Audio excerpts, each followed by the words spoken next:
Halo selamat pagi pemirsa di Kota Medan, Riau, Palembang, dan daerah lain di Sumatera. Selama 30 menit ke depan kami akan mengabarkan informasi menarik dari wilayah Sumatera dan sekitarnya. Bersama saya, Ana Tealita, inilah kabar Sumatera.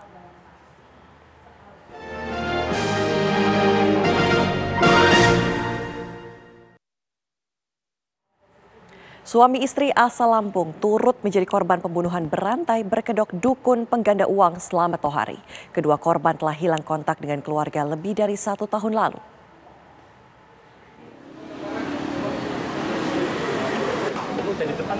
Dari 12 korban pembunuhan berantai Slamet Tohari, baru 3 korban yang berhasil diidentifikasi oleh Polres Banjarnegara. 2 diantaranya merupakan sepasang suami istri asal Lampung, Irsyad dan istrinya Wahyu Triningsih.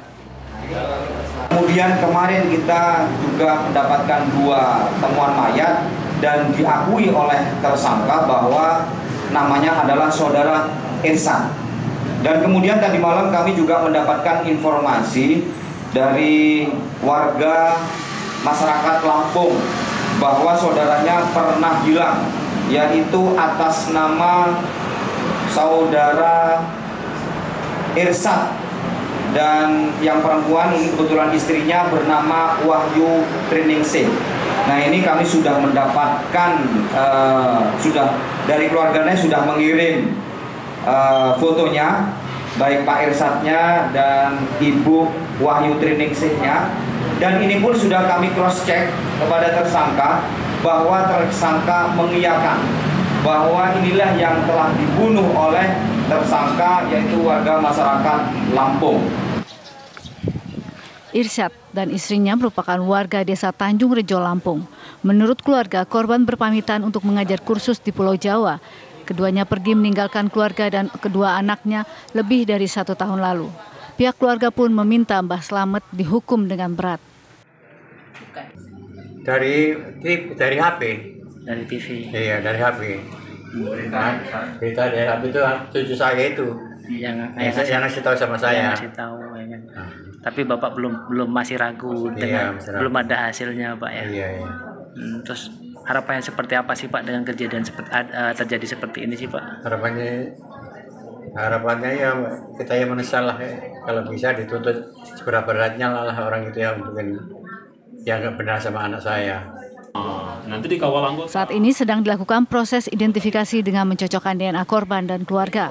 Atau siapa kalau saya berkoordinasi dengan Polres Banjarnegara untuk melakukan pendataan identifikasi terkait dengan jasad si korban dengan keluarganya yang ada di sini, yaitu tentang DNA dari keluarga korban, sehingga nanti bisa diidentifikasi mana-mana yang cocok dengan keluarga yang ada di sini. Keluarga berharap proses identifikasi segera selesai agar korban bisa dimakamkan dengan layak. Dari Pesawaran, Lampung, Pujiansyah dan Nanang, TV1 mengabarkan. Kompolnas dan Polda Sumatera Utara merilis hasil penyelidikan atas laporan Jenny Iren Boru Simorangkir, istri almarhum Bribka Arfan Saragih. Kematian almarhum dipastikan bunuh diri menenggak racun sianida yang dipesannya melalui aplikasi belanja online. Kapolda Sumatera Utara Irjen Pol Panca Putra Simanjuntak mengungkapkan sederet hasil pembuktian yang sekian lama ditangani dan ditarik tim gabungan Polda Sumut dari Polres Samosir. Dari rilis yang disampaikan Kompolnas bahwa kematian almarhum Bribka Arfan dipastikan bunuh diri menenggak racun sianida yang dipesannya sendiri melalui aplikasi belanja online. Sementara itu kuasa hukum keluarga almarhum Bribka Arfan Saragih dapat menerima hasil penyelidikan Polda Su dan Kompolnas. Mereka menganggap kasus yang dilaporkan itu sudah terang dan tidak ada yang diragukan.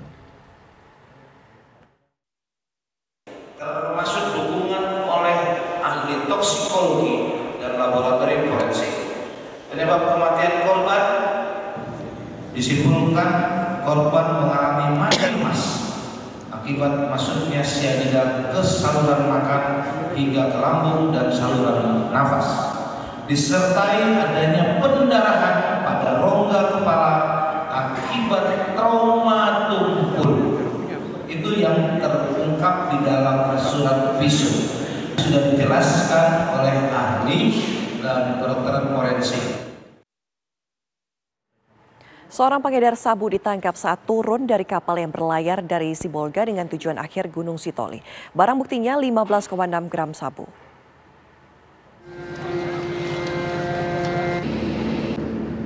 Sesaat setelah turun dari kapal di Pelabuhan Gunung Sitoli, Kepulauan Nias, Sumatera Utara, seorang pengedar narkoba asal Deli Serdang diringkus petugas BNN.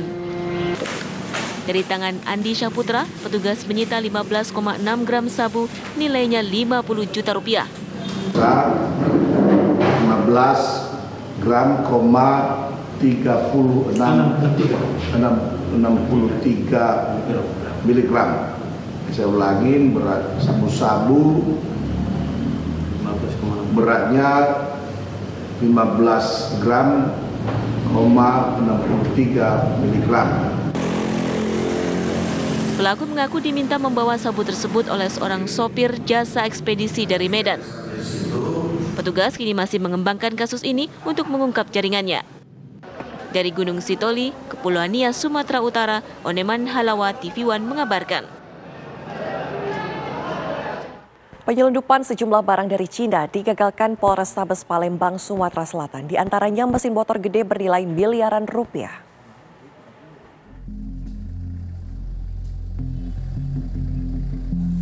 Polrestabes Palembang mengamankan belasan jenis barang impor ilegal dari Cina.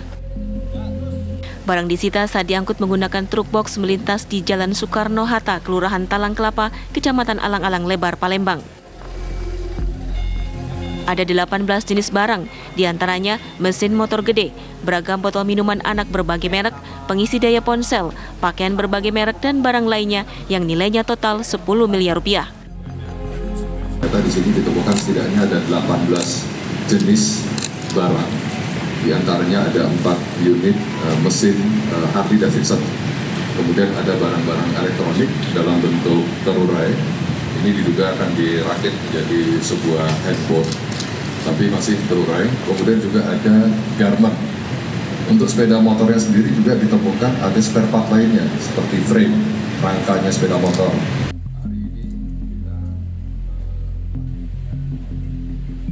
Sementara 2 orang ditangkap, sopir dan pihak ekspedisi. Petugas masih menelusuri siapa pemilik barang-barang tersebut. Dari Palembang, Sumatera Selatan, Febrian Syah, TV One mengabarkan.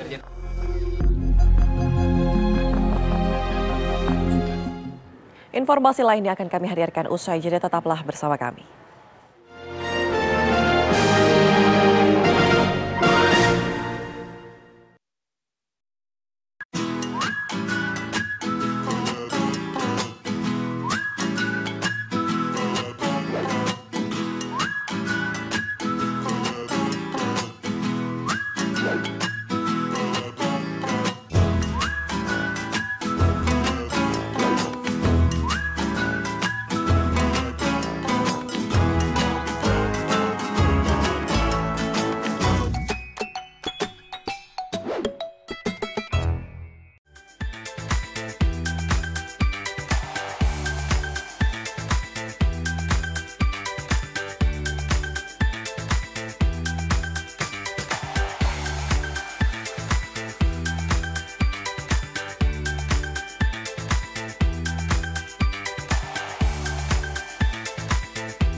Agar tubuh menjadi sehat, diperlukan motivasi.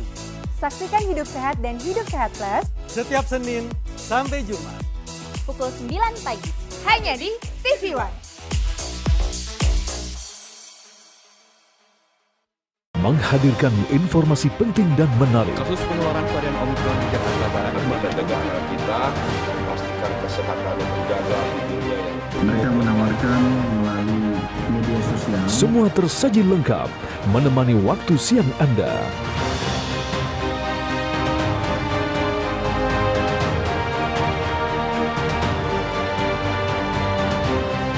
Saksikan Kabar Siang hanya di TV One. Menghadirkan tema terpilih Sejumlah persiapan terus dilakukan jelang keberangkatan kloter pertama calon jemaah haji dari berbagai daerah. Salah satunya adalah persiapan asrama haji yang akan menyambut para jemaah haji. Informasi berimbang dan proporsional. Dukungan bagi para tokoh nasional untuk maju di pemilihan presiden 2024 terus bergulir. Kabar Petang Pilihan live di TV One. TV1news.com, portal web terintegrasi, aktual, cepat dan lengkap. Menyajikan berbagai informasi dengan inovasi digital terkini, berbagai kanal unggulan untuk Anda kunjungi. News, daerah, lifestyle, religi, dan kanal khusus G20. TV1news.com, aktual, cepat dan lengkap, layanan konten digital terbaik untuk Anda.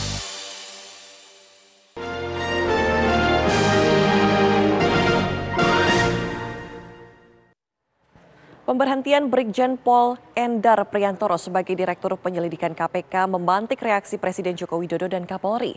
Presiden ingatkan agar mutasi tidak membuat kegaduhan, sementara Kapolri menyebut bahwa masalah yang dihadapi Brigjen Endar adalah urusan internal KPK.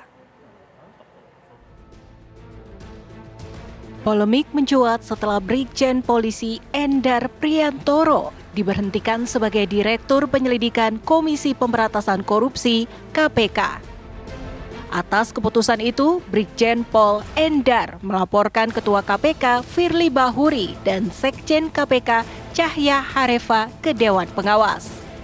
Endar juga mengklaim ada perintah Kapolri agar dirinya tetap bertugas di KPK. Laporan pengaduan atas dugaan pelanggaran kode etik yang dilakukan oleh pimpinan KPK, bukan oleh Sekretaris Jenderal KPK dan salah satu pimpinan KPK terkait dengan penerbitan surat keputusan pemberhentian dan hormat atas nama saya sebagai Direktur Penyelidikan KPK serta terbitnya surat penghadapan dari KPK kepada Polri terkait dengan penghentian itu. Saya datang ke sini atas perintah Bapak Kapolri yang memerintahkan saya untuk tetap melaksanakan tugas di KPK berdasarkan surat perintah tugas yang baru tertanggal 29 Maret yang lalu. Kenapa saya melapor ke sini? Saya ingin mencari pihak yang independen. Saya akan menguji apakah betul keputusan itu sesuai dengan kode etik yang berlaku di lingkungan KPK. Sementara itu, menurut KPK, keputusan diambil berdasarkan rapat pimpinan, sebab tidak ada surat usulan perpanjangan untuk Brigjen Endar. Berdasarkan keputusan dari Rapim, rapat pimpinan di KPK, memberhentikan dengan hormat ya Pak Direktur Lidik ini karena memang per 31 telah selesai gitu Mas. Masa tugasnya dan belum ada perpanjangan ya atau tidak ada perpanjangan, tidak ada permintaan perpanjangan kepada pihak Polri kan begitu. Yang ada memang betul surat untuk pembinaan karir ya untuk promosi ke sana bersama dengan Pak Deputi Penindakan. Kapolri Jenderal Listio Sigit Prabowo menegaskan bahwa persoalan Brigjen Endar adalah urusan internal KPK. Karena ini masalah persoalan internal di KPK yang saat ini sedang diselesaikan di Dewas, ya kita tunggu saja. Yang jelas kami dalam posisi yang waktu itu tentunya pernah mengirim surat untuk perpanjangan Pak Endar, demikian itu kita akan lihat bagaimana. Tarik ulur KPK dan Polri soal posisi Brigjen Endar turut memantik reaksi Presiden Joko Widodo. Jokowi menyebut mekanisme mutasi pejabat jangan membuat kegaduhan. Di setiap institusi, kita harus tahu ya, di setiap institusi itu ada mekanismenya. Ada aturan-aturan, SOP-nya ada semuanya. Jadi ikuti itu saja. Dan kita harapkan jangan sampai mutasi atau perpindahan itu membuat kegaduhan. Semuanya ada aturannya kok. Dilihat aja di mekanisme aturannya seperti apa, ya. Beda versi soal surat usulan perpanjangan jabatan di KPK masih alot. Apakah Brigjen Endar tetap dikembalikan ke Korps Bayangkara? Atau laporan ke Dewan Pengawas ditindaklanjuti KPK? Tim TV One mengabarkan. KPK memanggil sejumlah pegawai negeri terkait harta kekayaan yang mereka miliki. Salah satunya yakni Sekretaris Daerah Riau SF Haryanto. Pemanggilan sejumlah pejabat tersebut terjadi setelah banyaknya perilaku hedonis yang diumbar kepada publik.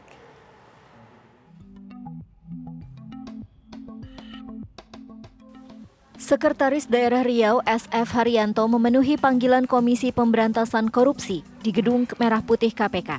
Ia datang sekitar pukul 8:35 waktu Indonesia Barat. Pemanggilan terhadap Sekda Riau tersebut guna mengklarifikasi laporan harta kekayaan penyelenggara negara atau LHKPN miliknya. Ia datang sekitar pukul 9 pagi bersama istrinya, namun tidak bersamaan. Pemanggilan Sekda Riau usai viralnya sang istri dan anak yang kerap memamerkan barang mewah di media sosial. Namun Haryanto membela istrinya dengan mengatakan bahwa tas mewah yang kerap dipamerkan istrinya adalah tas KW atau palsu.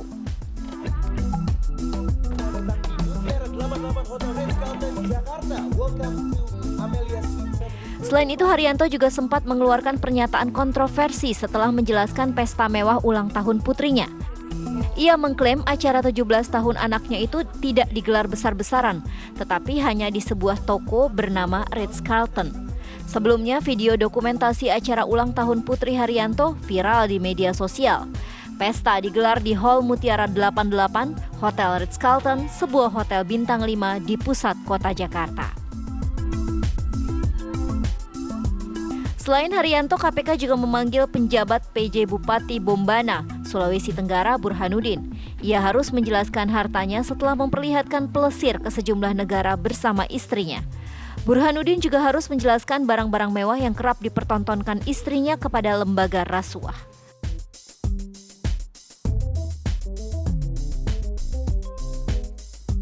Ada juga perilaku hedonis yang diumbar pejabat Kepala Bea Cukai Yogyakarta Eko Darmanto. Aksi flexing istri pejabat Kepala Badan Pertanahan Nasional Jakarta Timur, istri Sudarman Harja Saputra. Perilaku pamer kekayaan istri pejabat Kemensetnek, Esa Rahmansyah. Aksi pamer harta pejabat negara itu pun bikin geram masyarakat. Terlebih ditenggarai gaya hidup hedonis yang tak malu mereka pertontonkan, nilainya melebihi pendapatan alias gaji mereka sebagai pejabat negara. Tim TV One mengabarkan. Kasus bagi-bagi amplop berlogo partai dan politisi di masjid di Sumeneb, Jawa Timur ternyata tidak tergolong pelanggaran pemilu. Badan Pengawas Pemilu atau Bawaslu RI menetapkan hal tersebut bukan pelanggaran kampanye karena tidak ada ajakan untuk memilih.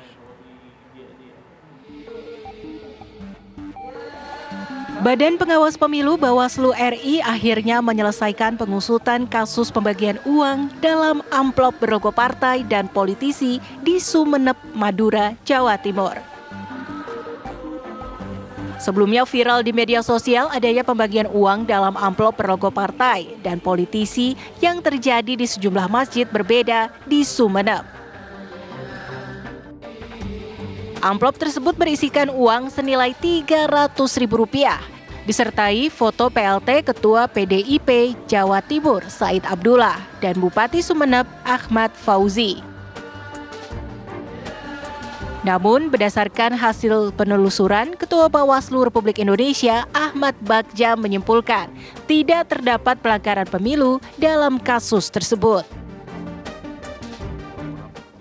Karena tidak terbukti, Mbak, ini tidak terbukti adanya kausalitas, adanya unsur kampanye, tahapan kampanye belum dimulai pada saat ini, dan juga ajakan pada saat itu tidak. Kalau terbukti ada ajakan, maka akan terkena pelanggaran administrasi.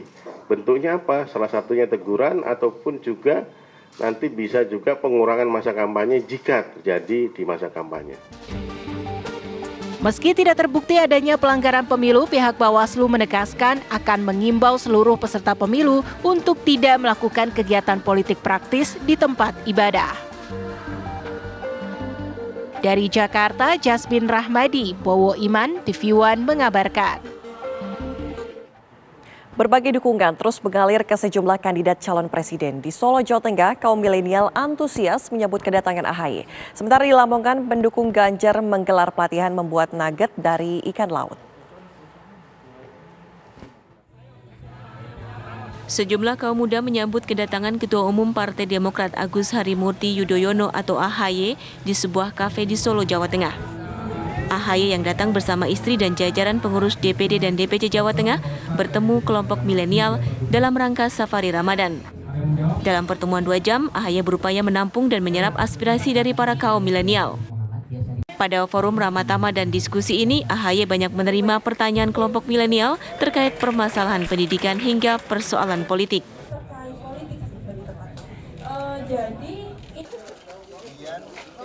Sementara di Bogor, Jawa Barat, relawan komunitas ojek online Indonesia atau Kajol dukung Ganjar Pranowo menggelar aksi sosial dengan membagikan jas hujan. 150 jas hujan dibagikan di sekitar Jalan Paledang. Kegiatan ini dimaksudkan sebagai bentuk kepedulian terhadap sesama penjual jasa transportasi online. Selain membagikan jas hujan, relawan juga mensosialisasikan sosok Ganjar Pranowo kepada masing-masing anggotanya. Ganjar dinilai sebagai sosok yang peduli rakyat dan layak jadi presiden. Sementara di Lamongan, Jawa Timur, relawan Kiai Muda Jawa Timur menggelar pelatihan membuat nugget dari ikan laut. Nugget ini diberi nama Nutrisan, yang berarti nutrisi untuk santri. Pelatihan membuat nugget Nutrisan oleh pendukung Ganjar ini digelar di Yayasan Pondok Pesantren Mambaul Ma'arif, Dusun Ngesong, Desa Sedayu Lawas, Kecamatan Brondong. Dalam pelatihan, para warga diajarkan teori membuat nugget, mulai dari menyiapkan bahan-bahan sekaligus praktik hingga jadi dan proses penyajiannya. Dari Solo, Jawa Tengah, Bogor, Jawa Barat, dan Lamongan, Jawa Timur, tim TV One mengabarkan.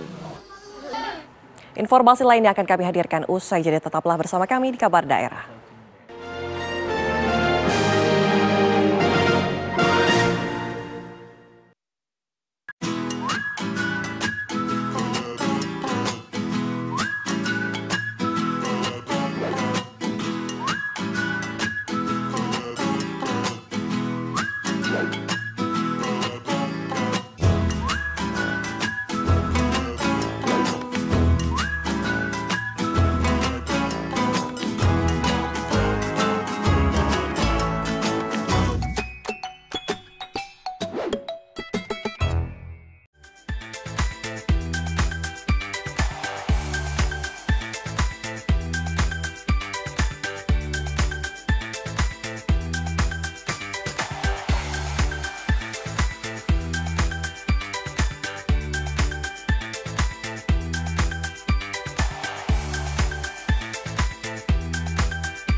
Assalamualaikum warahmatullahi wabarakatuh. Karena apapun yang dilakukan pemerintah, kalau rakyat tidak percaya, itu akan kehilangan trust. Saya percaya orang-orang yang duduk di pemerintahan tahu apa yang harus dilakukan. Peranan dari pemerintah daerah itu menjadi kunci memimpin untuk pelaksanaan penanggulangan COVID. Karena rumah sakit ini penuh, akhirnya tidak ada pilihan lain kecuali isolasi mandiri. Saksikan Catatan Demokrasi Selasa pukul 20 waktu Indonesia Barat, live hanya di TV One. Kita menemukan perlakuan kejam dan tidak manusiawi yang kita duga sebagai perbudakan modern dan juga perdagangan manusia. Anak saya lebam-lebam, gusiknya luka, cuma bisa minum, kemudian mata juga lebam.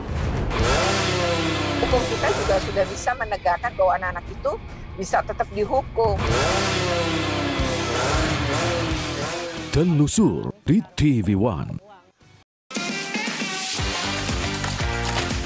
TV1news.com, portal web terintegrasi, aktual, cepat dan lengkap. Menyajikan berbagai informasi dengan inovasi digital terkini, berbagai kanal unggulan untuk Anda kunjungi. News, daerah, lifestyle, religi, dan kanal khusus G20.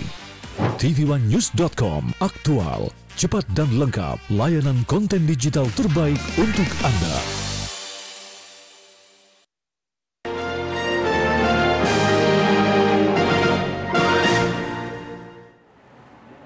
Tim gabungan Satgasus Polda Bengkulu menangkap dan menyita senjata api ilegal dari 5 orang tersangka. Selain senpi, polisi juga mengamankan ratusan peluru aktif berbagai kaliber.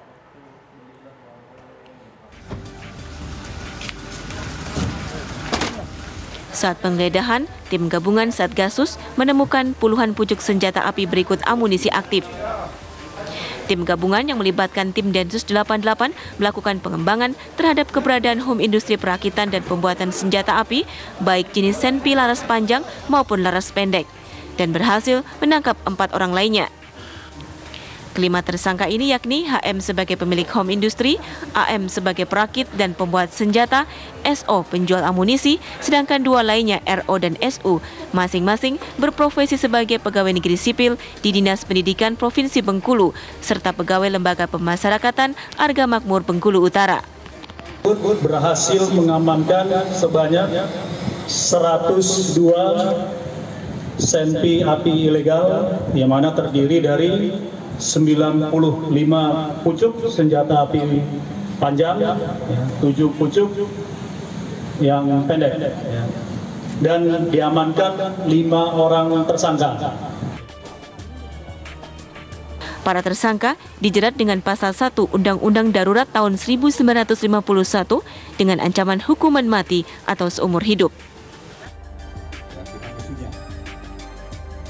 Dari Bengkulu, Rofeska Gromiko, TV One mengabarkan. Pemirsa, sebuah masjid yang dibangun berbahan giok menjadi tujuan wisata religi. Selain memperindah masjid, bahan giok membuat masjid terasa sejuk sehingga ibadah menjadi lebih khusyuk.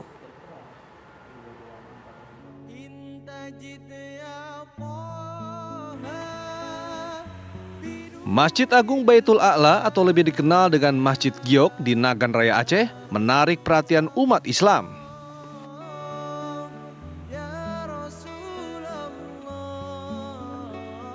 Dijuluki Masjid Giok karena masjid ini dibangun dari bahan utama batu mulia giok. Batu giok terpasang di tempat khutbah, lantai, tiang, hingga dinding masjid.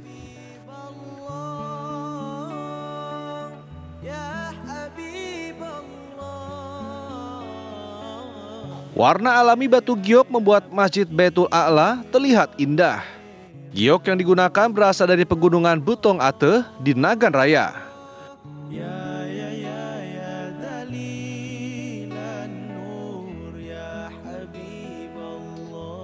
Butuh ribuan ton batu giok untuk membangun masjid yang luasnya lebih dari 3.500 meter persegi ini. Keindahan Masjid Giok menyebar ke berbagai penjuru Indonesia dan membuat banyak umat muslim untuk berkunjung.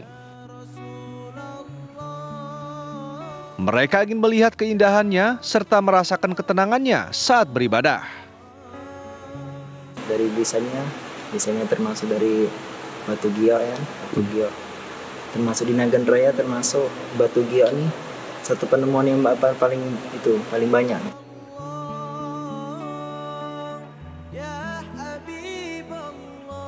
Selain indah, bahan batu giok membuat masjid terasa sejuk walau tidak menggunakan penyejuk udara.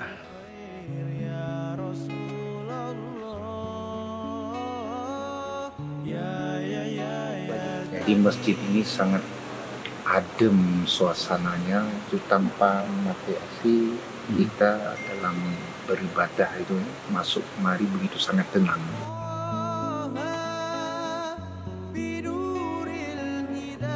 Selama bulan Ramadan, semakin banyak umat muslim yang datang. Sebagian dari mereka berasal dari luar Aceh, seperti Jawa, Bali, dan Kalimantan.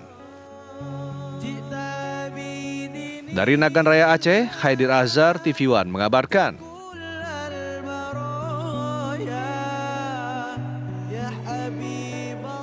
Informasi tadi sekaligus menutup jumpa kita pagi ini. Saya Anatea Lita, pamit undur diri. Terima kasih pemirsa. Sampai jumpa.